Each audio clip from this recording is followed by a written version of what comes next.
Private hospital का bill insurance cover करूगी कि नहीं? मुख्यमंत्री सहज योजना कार्ड हैगा, फिर कोई टेंशन नहीं, थोड़ा सारा ट्रीटमेंट कैशलेस है। बिना पैसिਆਂ ਦੇ? जी हाँ।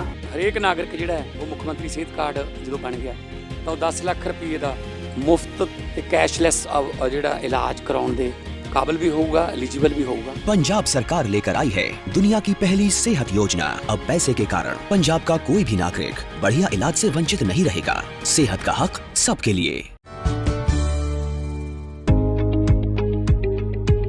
बजट 2026-27 पेश हो चुका है, लेकिन लाखों केंद्रीय कर्मचारियों की नजरें जिस घोषणा को खोज रही थी उस पर वित्त मंत्री निर्मला सीतारमण ने चुप्पी साधे रखी। 8वें वेतन आयोग के गठन और वेतन वृद्धि को लेकर इस बजट में कोई सीधी बात नहीं की गई। बजट 2026-27 के पिटारे से कई घोषणाएं निकली, लेकिन देश के करीब 1.25 करोड़ कर्मचारी जो हैं, पेंशनर्स जो हैं, उनके हाथ सिर्फ इंतजार लगा। कर्मचारियों को उम्मीद थी कि सरकार वेतन संशोधन की तारीख या किसी अंतरिम राहत का ऐलान करेगी।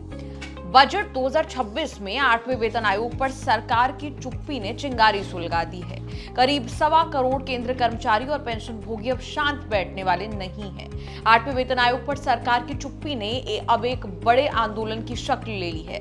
सरकार की खामोशी से कर्मचारी संगठन नाराज है। Confederation of central government employees and workers ने 12 फरवरी 2026 को देशव्यापी हड़ताल की चेतावनी दी है।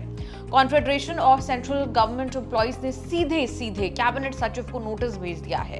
अगर 12 फरवरी तक उनकी मांगों पर सार्थक चर्चा नहीं हुई तो सरकारी कामकाज ठप हो सकता है। कर्मचारियों की कई सारी मांगों में दो बड़ी मांगे हैं। जनवरी 2026 से 20% अंतरिम राहत मिले, पुरानी पेंशन यानी ओपीएस को बहाल किया जाए, यूनियन फिटमेंट फैक्टर को 3.68 तक ले जाने के लिए दबाव बना रही है। वैसे बजट में कोई ऐलान होगा इसकी उम्मीद कम ही थी। इसके लिए दो कारण हैं। एक तो जस्टिस रंजना प्रकाश देसाई की अध्यक्षता में बने वेतन आयोग को रिपोर्ट देने के लिए ही 18 महीने का समय दिया गया है, जो जुलाई 2027 से पहले पूरा नहीं हो सकता है। वेतन आयोग लागू भी हुआ तो भी कम से कम 2027 के अंत तक हो पाएगा। उससे पहले 2026 के बजट में ऐलान की बहुत कोई गुंजाइश नहीं। वेतन आयोग बनाने के बाद सरकार को बड़ा काम ये करना है कि रिपोर्ट को स्वीकार करना और लागू करने की तारीख तय करना। सैलरी इंक्रीमेंट, सैलरी रिविजन पर होने वाले खर्चे के लिए बजट में इंतजाम करना, ये सब काम 2026 में होना नहीं था। इसीलिए वेतन आयोग को लेकर बजट साइलेंट रहा। सरकार ने 8वें पे कमीशन के लिए कुछ अलग से बजट नहीं बताया। 12 फरवरी को हड़ताल की तैयारी पहले से ही थी। बजट में कुछ नहीं होने से 12 फरवरी को हड़ताल का मामला आगे बढ़ा। हालांकि वेतन आयोग का काम बैकग्राउंड में चल रहा है, लेकिन कर्मचारियों को तारीख चाहिए, डेट चाहिए। अगर 12 फरवरी से पहले बातचीत नहीं बनी तो सरकारी सेवाओं का पहिया थम सकता है। उम्मीद है कि सिफारिशें भले ही देर से आए, लेकिन उन्हें 1 जनवरी 2026 से ही लागू माना जाएगा। यानी कर्मचारियों को भविष्य में मोटा एरियर मिल सकता है। कर्मचारियों की जो प्रमुख मांग है, मेन डिमांड है कि वेतन आयोग के लागू होने तक उन्हें जनवरी 2026 से ही 20% का अतिरिक्त राहत मिले। Confederation of central government employees and workers ने एनपीएस और यूपीएस को खारिज करते हुए पुरानी पेंशन योजना को वापस लाने की मांग की है। कर्मचारी चाहते हैं कि 8वें वेतन आयोग के टर्म्स ऑफ रेफरेंस में उनके सुझावों को भी शामिल किया जाए, इंक्लूड किया जाए। कर्मचारी संगठनों की मांग है कि 50% महंगाई भत्ते को मूल वेतन में विलय कर दिया जाए, मर्ज कर दिया जाए। आश्रित को नौकरी देने के लिए 5% की सीमा को हटाने की मांग उठाई गई।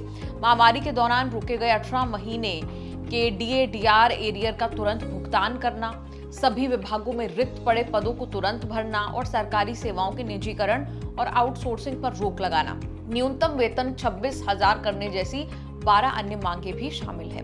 भले ही बजट में चुप्पी रही हो, लेकिन एक्सपर्ट्स का मानना है कि वेतन आयोग की सिफारिशें देर सवेर 1 जनवरी 2026 से ही लागू होंगी, जिसका मतलब है कर्मचारियों को मोटा एरियर मिलेगा। लेकिन फिलहाल 12 फरवरी का दिन सरकार की परीक्षा का दिन है। सरकार ने 15 जनवरी 2025 को 8वें वेतन आयोग के गठन की घोषणा की, लेकिन आगे मामला बहुत धीरे धीरे बढ़ा। करीब 10 महीने बाद 28 अक्टूबर 2025 को वेतन आयोग बना। नोटिफिकेशन में साफ लिखा कि आयोग को अपनी रिपोर्ट देने के लिए 18 महीने का समय मिलेगा। अक्टूबर 2025 से 18 महीने जोड़ने पर आयोग की रिपोर्ट जुलाई 2027 से पहले नहीं आती। रिपोर्ट आने के बाद सरकार भी कुछ वक्त लेगी। सैलरी इंक्रीमेंट के सुख के लिए 27 के अंत या 28 की शुरुआत तक इंतजार करना पड़ सकता है। आपका रुपया पैसा के इस एपिसोड पर क्या कुछ कहना है? कमेंट्स में लिखकर अपनी राय जरूर दें।